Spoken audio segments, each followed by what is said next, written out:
Hello there, everybody, and welcome to the 2025 season preview edition of Milwaukee Baseball. I'm your host, Robert Cadera. The 2025 Major League season is now underway, and it's time to take a long look at this year's version of the Milwaukee Brewers. We're going to ignore today's game against the Yankees, where they gave up 9 home runs. After 6 postseason appearances in the last 7 years, do the Brewers have enough this year to play October baseball? That's the question we're going to try to answer. Now, I've recently returned from a trip to the Cactus League, where I had a chance to observe the boys in camp and on the field against the Cubs. I have good news and I have bad news to report. First, the good news. Number 1, the Cubs looked absolutely awful. All kidding aside, they figured to be the Brewers' toughest competition in the National League Central. They certainly didn't impress me that day. Number 2, Rhys Hoskins looks like a new man. He moved quickly and more freely than last year when he was returning from leg surgery. It's reasonable to expect his 2025 production will be closer to his career average. And that's 35 homers a year and nearly 100 RBIs. That's not bad at all. That would go a long way to replacing the pop lost when Willie Adames left for San Francisco. Number 3, Jackson Chourio absolutely raked in the Cactus League. Now, I know he struck out 5 times on opening day at Yankee Stadium, but he hit almost 500 for all of spring training and looks like he's becoming one of the league's very best players. I hope so. Number 4, Brandon Woodruff's rehab is proceeding on schedule for a return sometime in May. He was topping out in the spring at 95, which is down a bit from his peak, but Woodruff at 80% is better than any of the other starters on this team. Can he give Milwaukee 22 starts and 120 innings this year? I'll take it. Number 5, Ortiz and Turang. That may not come to mind when you discuss the best double play combinations, but both of them have wonderful gloves, and they should give the team solid defense up the middle. Number 6, Sal Frelick was hitting the ball with much more authority all spring long, and he started the season with 2 hits in the opener. Number 7, Christian Yelich's back is 100%. Let's hope and pray that it stays that way. Number 8, Tobias Myers is recovering more quickly than expected from his lat injury.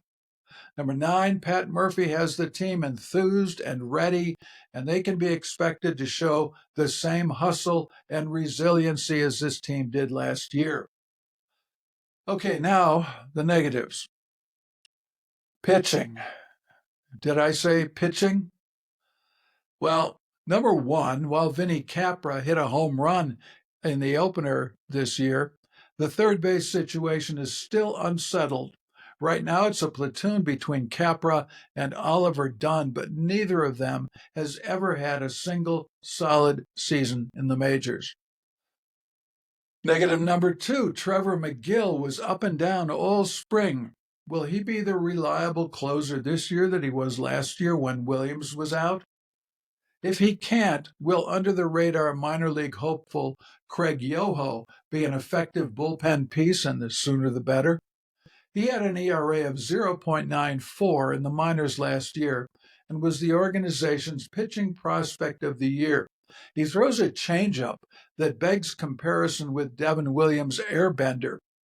In any case, look for Craig Yoho in a Brewers uniform before the end of May. Number 3, where will the power come from?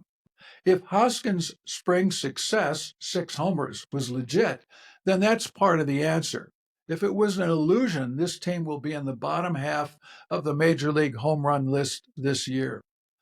Let's pray that Contreras and Yelich stay healthy. Let's pray that Chourio continues to grow his power and that they get additional pop from an unexpected source, maybe Garrett Mitchell. It's hard to tell. Number 4, speaking of Contreras and Yelich, staying healthy.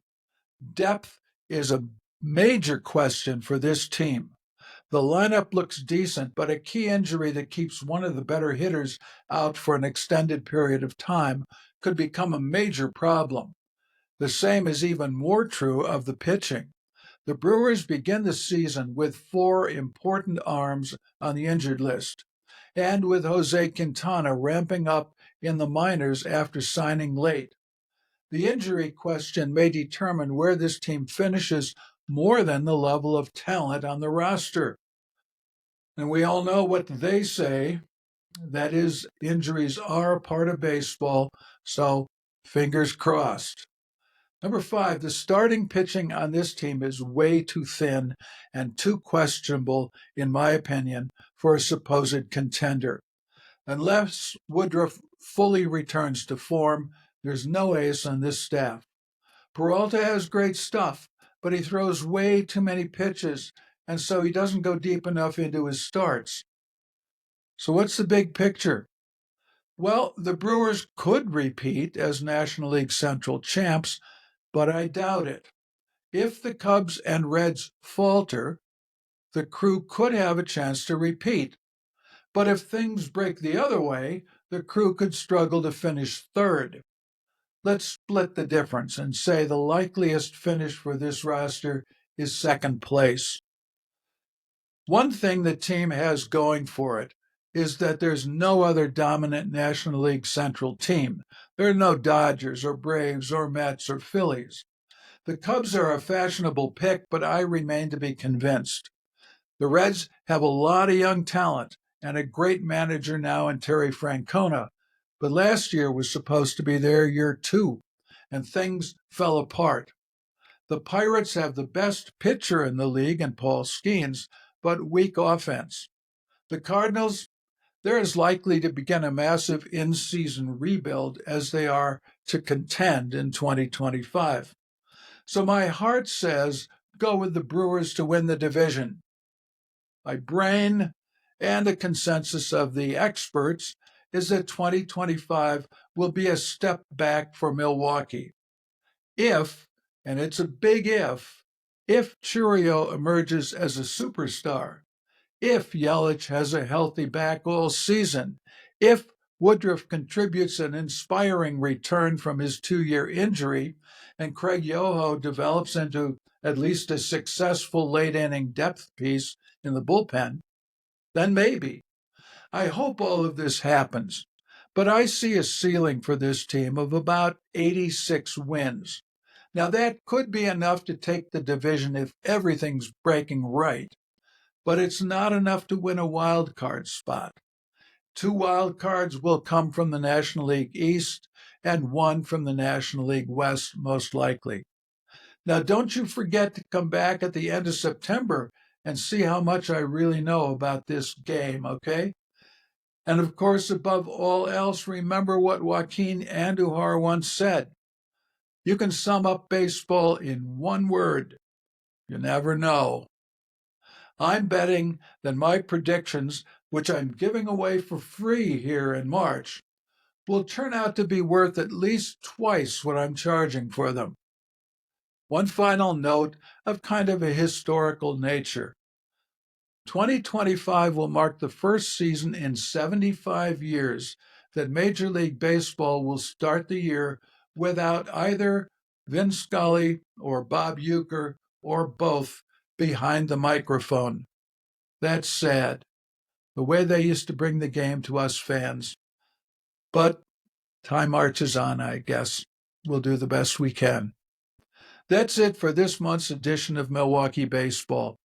On our next show, I hope to have a couple other old-timers with me to discuss exactly what it was like growing up in Milwaukee during the baseball mania of the 1950s. You don't want to miss that. And don't forget to click the subscribe and like buttons to be notified when our next program hits YouTube. Until next time, this is your host, Robert Cadera, saying thank you for stopping by Milwaukee Baseball, and I hope we meet again on our next trip around the bases. So long, everybody.